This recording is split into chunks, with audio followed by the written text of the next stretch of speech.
What if I told you that one of the greatest military minds in all of human history, the man who conquered the known world before the age of 30, fueled his empire not with gold, but with goat cheese, onions, and barley bread?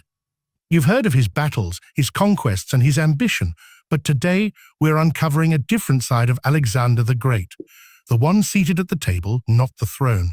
The one breaking bread with his soldiers, not breaking empires.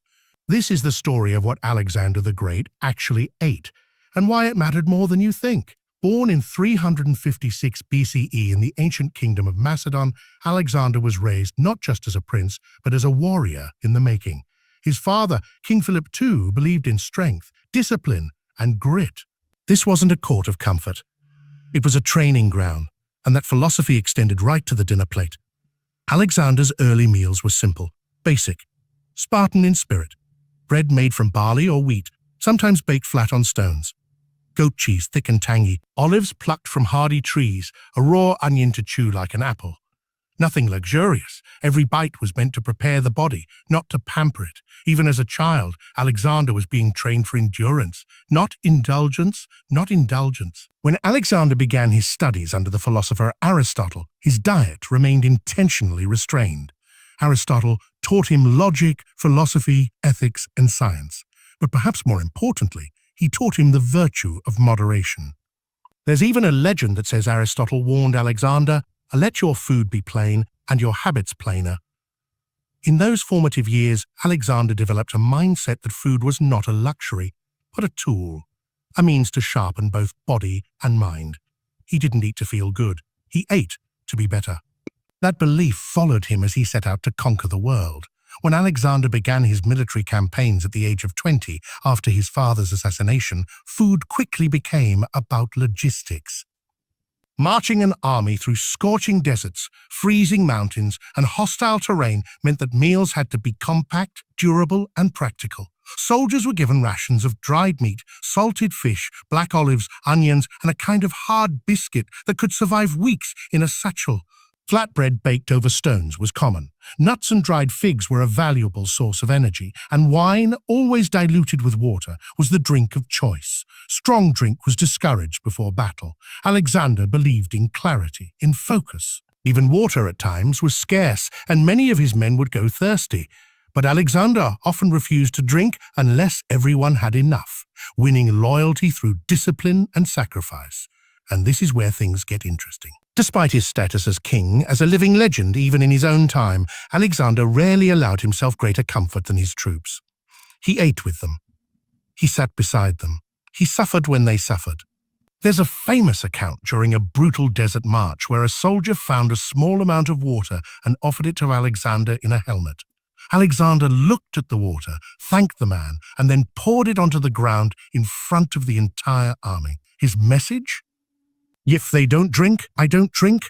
That kind of leadership won battles before the swords ever clashed. But as Alexander marched farther east and began conquering new lands, his table, like his empire, began to change. In Persia, where kings lived in unimaginable opulence, Alexander was introduced to a whole new world of cuisine. Here, food was an art, a symbol of power. Spiced meats cooked slowly over flames, saffron-scented rice, stews laced with cinnamon and pomegranate, honey-glazed fruits, and luxurious breads stuffed with nuts and dried dates. Alexander didn't just plunder Persia. He absorbed it. He adopted elements of Persian dress, language, and even dining customs. Banquets became more elaborate. Gold goblets replaced wooden cups. Dishes were served in courses. Spices like cardamom and turmeric, unfamiliar to Macedonians, began appearing on royal menus. Alexander even brought Persian chefs into his court, blending their knowledge with Greek ingredients. Yet even amid this growing opulence, Alexander often returned to simple meals. His closest generals recorded that he would sometimes fast for a day before battle, believing it brought focus and clarity. He never lost sight of the discipline that built his empire, even if he had the wealth to indulge in anything he wanted. There are stories of him sitting alone in his tent, refusing rich foods before an important siege. While others feasted, he prepared, not just mentally, but physically. And still, even at the peak of his power, he could sit on the ground beside a soldier and eat dried figs and bread without hesitation. That humility, even if strategic, made him more than a ruler. It made him a legend. One of the most fascinating stories of Alexander's dietary habits comes from the city of Susa, where he held one of the largest banquets in history. To promote unity between his Macedonian men and the conquered Persians, he arranged a massive feast for over 9,000 guests. And food flowed like rivers, meat from every known animal, fruits from across the empire, honey cakes stacked in towers, and wine from vineyards stretching from Greece to Bactria. It wasn't just a party, it was a political statement. Alexander used food to unify cultures, to blur the lines between the conquered and the conqueror. By sharing a meal, he was sharing a future. He understood that sometimes you win hearts through the stomach, but not all meals were symbols of victory. As he pushed farther into India, facing jungle climates, unfamiliar terrain, and resistance from fierce tribes, food became a challenge again. Supplies ran thin. Tropical fruits like mangoes and bananas made their way into the diet, but the consistency of military rations began to suffer. Soldiers grew weary, and there were reports of men falling ill due to spoiled meat or waterborne diseases. Alexander himself grew weaker during these final campaigns, not just from wounds, but from the toll of years spent on the road, under stress, in constant motion. And this brings us to one of the most mysterious meals in history, his last. In 323 BCE, at the height of his empire, Alexander arrived in Babylon, a sprawling city of wealth and wonder. It was here that he fell ill after a night of feasting and drinking. Some say he consumed large amounts of wine. Others point to contaminated food or water. A few even whisper of poison. Records say he developed a high fever, could no longer speak, and over several days faded into paralysis. His final meal? No one knows for sure. Some claim it was fruit and wine, others say undercooked meat. But the symbolism remains. The man who had eaten from every table of every culture he conquered, who had fasted before battle and feasted for peace, died not on the battlefield, but shortly after a banquet. The end came not with a sword, but with a sip. Alexander's relationship with food was never about taste alone.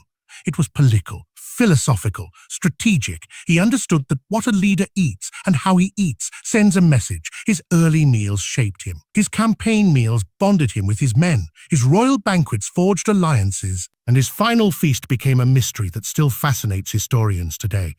He wasn't just a man of war. He was a man of vision. And that vision extended right to the plate. Even thousands of years later, we can learn from the way Alexander approached his meals. Not in what he ate, but in how he respected the role food played in his life. It was never just about hunger. It was about purpose, unity, power, restraint.